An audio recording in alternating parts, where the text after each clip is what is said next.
Say good afternoon to everyone. My name is Ronnet Montague. I'm the CEO and founder of We Do Make a Difference. I'm going to give you a short bio of myself and why I came to this point of making this and creating this wonderful organization. First, I need to let you know that I'm a mother of five. I have five children, five grandchildren. I also am a part of Brooklyn. I'm a Brooklyn native. I was born and raised here. Also, I need to let you know that I am in recovery. I do have 25 years clean. I suffered a lot throughout my life. I was a battered wife for 11 years. I went underground with my children. I survived stage 1 cancer. I also wrote a cookbook. I also have my own business, which is Glad Roller Dome Enterprises. I have seen a lot of drug addiction going on throughout the cities, and I wanted to be able to give back what was so freely given to me. With that being said, I came up with the organization of We Do Make a Difference. It is an organization that gives hope and acknowledges achievements for people as myself that are in recovery over 10 years clean and are either entrepreneurs, giving back to the community, have their own businesses, or help the community throughout helping other people. However, helping those in order to help communities from free active addiction. We can make a difference is bringing bridges back to families, helping families build bridges, and enriching lives of our children and the next generation coming up. I see a lot of going on this in the communities, and I just want to be able to do something to give back. Unity is our strength, and I'm very excited about the possibilities that are ahead of us. We do make it to the other side. And when I say that we make it to the other side, meaning we are able and willing to help our communities, the ones who's been there, and the best people to help the communities build is people as myself to help clean up the communities. And I just want to get the word out there. So I came up with an idea to have a banquet, which I'm very grateful that the Brooklyn Borough office was able to help me make this happen. So October 11th, I'm giving my first annual free banquet, um, which is on a Friday from 2 to 5 at 209 Geralama Street in Brooklyn at the Brooklyn Borough President's Office. It is RSVP only. It is a black tie event. The hours are from 2 to 5. And I also want to let you know that with keeping folks, we want to keep focus on a drug-free environment. With that being said, I drive around a lot throughout the cities, all five boroughs, and I want to get the community involved, as well as definitely the community leaders. I hear that we talk about, how we want to clean it up, and this is a drug-infested area, it's high crime, areas and levels of different drug addiction. I hear a lot of being talked about overdose to opioids and heroin and crack and so forth and so forth. And, I see a lot of areas in communities that really need to be cleaned up. And with that being said, people like me of my nature who has been on the other side, who has used drugs, who has abused a community, now that I'm able to stay clean and live a productive lifestyle and be a productive member of society. I came from nothing, from dereliction. I remember 25 years ago, not able to have an apartment. My lights was off, my gas was off. I was homeless. And now that I've, stayed clean for a consecutive amount of years, I wrote a cookbook. I have my security license. I've been working under the security business for over 20 years. I have my gun license, my gun permit. I've done things to give back to the community, and I want to be able to show the district leaders that with their help that we can do this together. And I invite them all 16 district leaders. I've sent personal invitations to them myself, and I want to get them to come to the banquet so they could see that we can help them build a better and clean environment. And the best ones to do that and to help the community is the ones who've been there. We've been there. We know how it is, feeling inadequate, feeling like, that there's nothing else left to do but to continue that kind of lifestyle. And we can show them that they can get clean and stay clean. And the best ones who can help them do that is us. I mean, how do you feel about that, Melvin? How would you feel about that? Yeah, I think that's a great idea, a great thing to do to help out the community and to come back, to give other people a chance to get to the other side that been through a drug situation like you have been, that been through abuse, uh, been through a whole lot of stuff, especially in the community in Brownsville. You see a lot of them infested with drugs and gangs and this and that, but a lot of them don't have that reaching hand to bring them back up, to instill positivity into their head, into their mind, into their soul, like you are doing. You coming here and you actually uplifting the soul, you changing souls, changing the way people think because you sharing your testimony after 20 something years of what you've been through and you made it to the other side. And that's the most important thing that people wants to hear, that someone can reach back and bring me to the other side and make me strong again, or make me, see light in a different way. So yes, everything you are saying, everything that you are doing is very positive. And of course, we do need the leaders, the district leaders, to support what you're doing. They need to come out to the banquet that you are giving, to support you, to support the organization, to support their own community, not just lip talk about what they are doing and what people are going through. People heard that for millions of years. We've been through slavery. We've been through all nets of things. So we don't want to keep hearing things. We want to see action. I think you are doing the right thing. It's taking action. I think a lot of people should listen to what you're about to do, what you're saying, and come to the banquet. Please support this black powerful sister that we have, because we need this in our community. So yes, this is what I think we should have. There should be more things that you want to give the community to think about. If you Hmm. please, Ronette, give me a second. Yes. Also, at this banquet, I need to say is that, I'm honoring, it's an honorary recovery banquet, and I'm honoring people who have gotten to the other side, who have uh, big careers, have, you know, um, I can't even elaborate how they changed their life around. And it's people that was here before me that has way more clean time than I have, but I'm gonna allow them to tell their own story, and what I'm trying to do is I really want to really get the communities involved, because it's about us not just building, for us, it's about the children as well.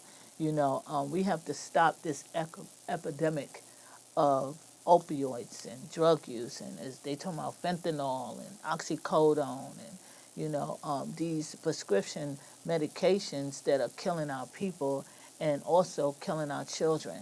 And we need to, us as addicts that have been there, we need to like really help clean the communities up.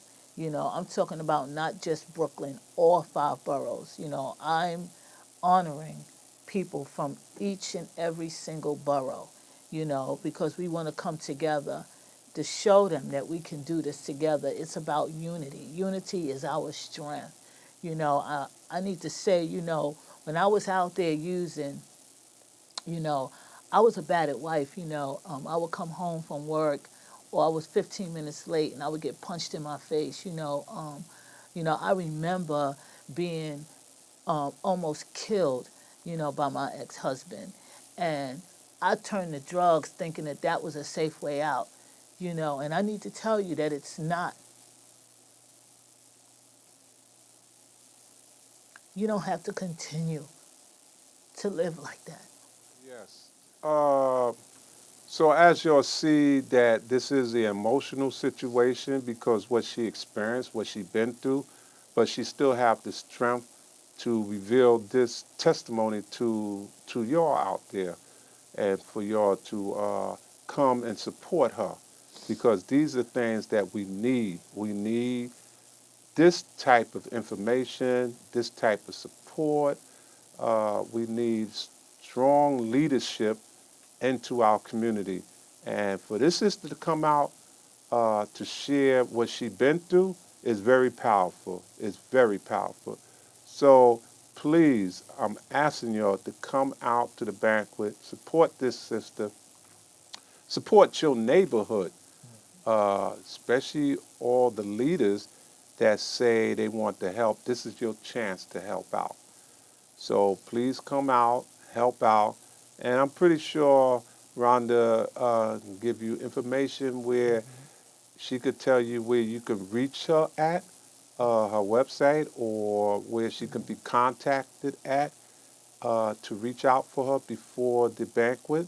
So Rhonda, you want to share that with them? Yes. Again, my name is Ronnet Montague. If you want to contact me, is we make a difference 19 at gmail.com. This is a newly found organization. You can contact me at 718-303-0744 or 718-404-1813. Please reach out. You can also RSVP for the event at eventbrite.com. It's under Brooklyn Borough Hall. Everybody, my name is Aleathea, and I'm having a one-woman gallery show and sale. It's going to be October the 12th, 2019, and it's going to be held at a place called Inspired by Zoe. It's going to be at 568 Rogers Avenue in Brooklyn, and 11225, and from 12 noon to 4:30 p.m. And I have another one that I'm participating in, which is going to be fabulous, of course, with other artists as well. It's the Harlem Fine Art Show, and that's Saturday, October 5th, 2019. And it starts at 10 a.m. in the morning from 6 o'clock p.m. It's at 153-10 Jamaica Avenue, and that's in Jamaica, Queens, 11432. And, which I'm really excited about, is Jolo Restaurant. It's going to be on Friday, October 18th, from 2019, from 6 o'clock p.m. to 9 o'clock p.m. And the food there is phenomenal, just want you to know. And it's going to 1168 Bedford Avenue, Brooklyn, New York, 11216. And you can look all these places up and to find how to get there, but it's all easy access, train, and bus. You can find me on Instagram, Aleathea Sapp, that's AleatheaSapp, or you can email me for additional information, and that's at artmousealj@aol.com. Looking forward to seeing you. What we're going to be doing is looking at some of my art pieces that will be presented at these different venues, and I'm hoping that you will enjoy what you're going to see. As you can see, that my art represents a lot of color and culture. I believe that art should tell a story. I believe that you should relate to what is going on the canvas in front of you. So as you can tell, color, texture, and people. I love doing portraits of people that are, whether it's fictional or reality, but it's very important about how it comes across to you as the I or as the individual. The one that's showing now of the young lady is very cultural. She's like moving forward. She's talking, her body language, the way that she moves. This one in particular is about my uncle. This one is about, her sitting there, different cultures. We have to represent each other. So look at the storyline. Look how the colors move. Look how the people move. And it's about family. So it's just a beautiful thing. I love to do art because it's another form of storytelling. It's part of our culture. As we sat down with our aunts and uncles, they would sit us down and tell us stories, and you envision these stories in your head. And with that, you can also put it on paper, and you can paint it, you can draw it, you can illustrate it. So I hope that you can come out and see what I have accomplished through my ancestors and what I have accomplished through my stories and my backstories, and hoping that my stories will become your stories. So there's a lot going on, and hopefully, once again, you will take a look at my Instagram, Aleathea Sapp, or even contact me by my email, artmouse@AOL.com. So, Mel, is there anything else you want to talk about?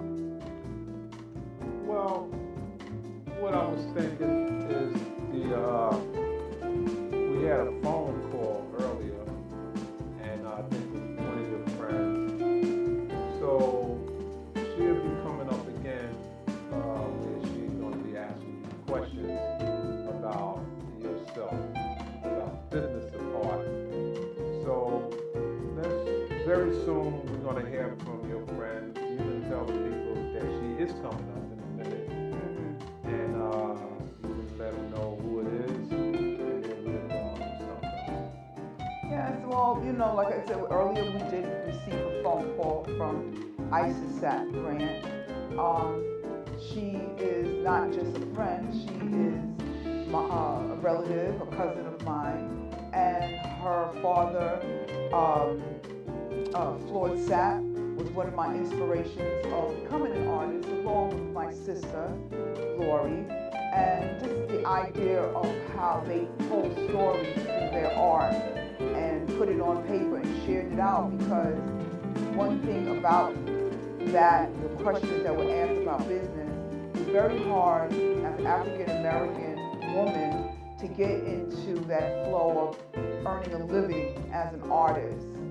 So it's a lot of hard work. I recommend people going to workshops, business workshops, and listening to other artists that are master artists and how they move forward. A lot of questions that she asked are very relevant to artists, especially African American artists and African American women who are wants a career in that. Not only she's a friend, but she's also a family member.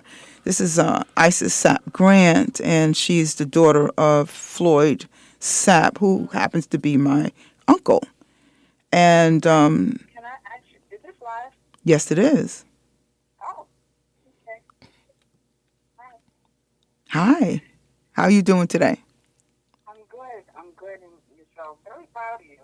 I have a question, and obviously, and I have a question, and this, it revolves around an issue that a lot of artists face, and that is basically, for artists, especially black, and being a black woman, how do you handle the business side of the art that most artists really struggle with? People, especially around issues where and people know the value of your work, and how do you deal? How do I deal with the business side of the art world as African American is very difficult at times, because we have to stay on a certain border. So at times we have to please the media, and we have to please the community, but more importantly, we really should please ourselves. So the business side of it, we still have more to learn. At least I know I do. So I'm still moving forward and learning things, going to workshops. But it is very important to know the business side as an African American, and especially as an African American woman. So to answer the question, it is a work in progress because things has a tendency to change. And we do need more workshops. We need people to support us and to ask who we are as an artist. And at times it's difficult, to be honest with you. But moving forward, it's just about having an open mind and being able to learn and ask questions. Okay. And I'd like to know what artist most inspired you?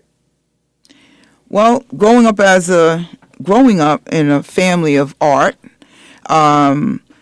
my father was an artist. I come from a background of not just canvas, but also musicians. But one uncle stands out with me, Floyd Sapp. And Floyd was a visionary. Not only was he a visionary in the sense of being an African American, he had stories he used to tell as he painted. So you envisioned everything as he moved his brush, as he picked up his pen. He would go to Prospect Park and literally teach. My sister used to sit there on her bed and pick up her crayons and her pens and draw these fabulous faces. But also, people who inspired me as we were growing up, we were going to museums and we didn't see a lot of black artists. We didn't see black artists. We didn't know of them.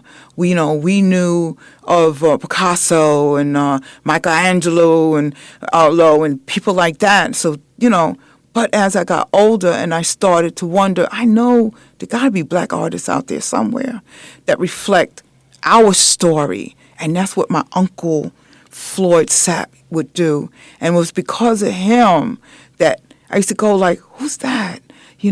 Who's Isis? Who's the kings and the queens and the nose and the face? And, he mirrored us. And I began to feel very proud about us. And then I wanted to learn more about us.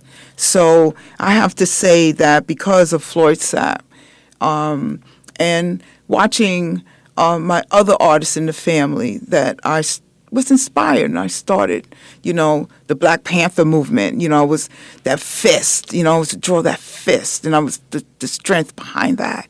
And I definitely say it was my uncle and my sister, Lori.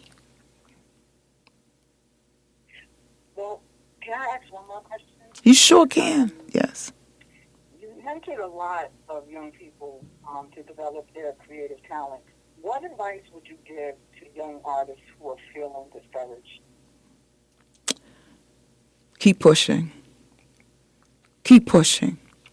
Just keep pushing. Never stop learning.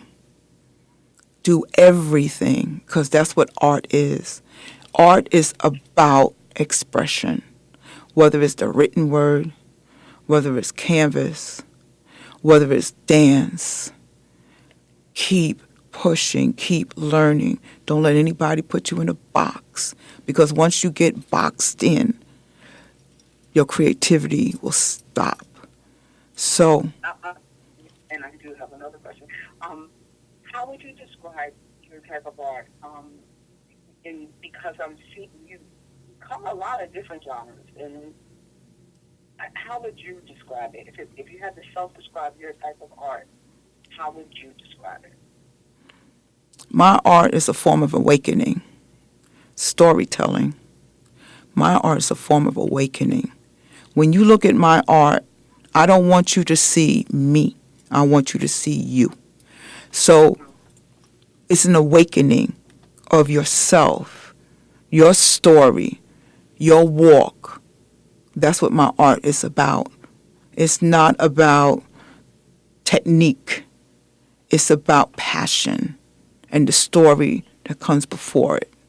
So I want you to see you in my art. I want to thank you for calling, Isis. And I'm such a fan. We were fan of your work forever. It just gives me so much spirit and so much energy and inspiration. You definitely, wow. I appreciate you. I appreciate you. I appreciate you. I like to say thank you. And thank you for calling in. Thank you very much. And also, if you're young and you're gifted and you know you're gifted, don't let anybody put you in a box. Remember, art is shared in the universe. And because art is shared in the universe, everybody has their own concept of how they see through their third eye. And that is important. So don't let anybody box you in. Do your thing. Be creative. Try everything that's out there.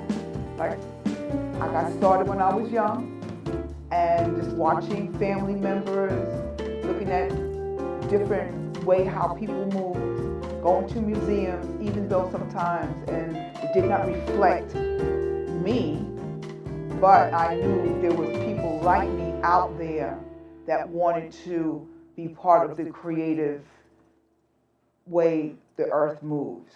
So once again, I hope to see you at one of my shows that I'm participating in. Definitely my one-woman show, which is October the 12th at Inspired by Zoe and on Rogers Avenue, 568 Rogers Avenue in Brooklyn, from 12 noon and to 4:30. And of course, the Harlem Fine Art Show, which is going to be phenomenal with other artists. My art group will be there, Fulton Art Group, which I've been a member of for the last 2 years. Fabulous people, creative artists, and also a Joe Loft restaurant, which is going to be October 18th on a Friday from 6 p.m. to 9 p.m. And that's at 1168 Bedford Avenue. And please check out my Instagram.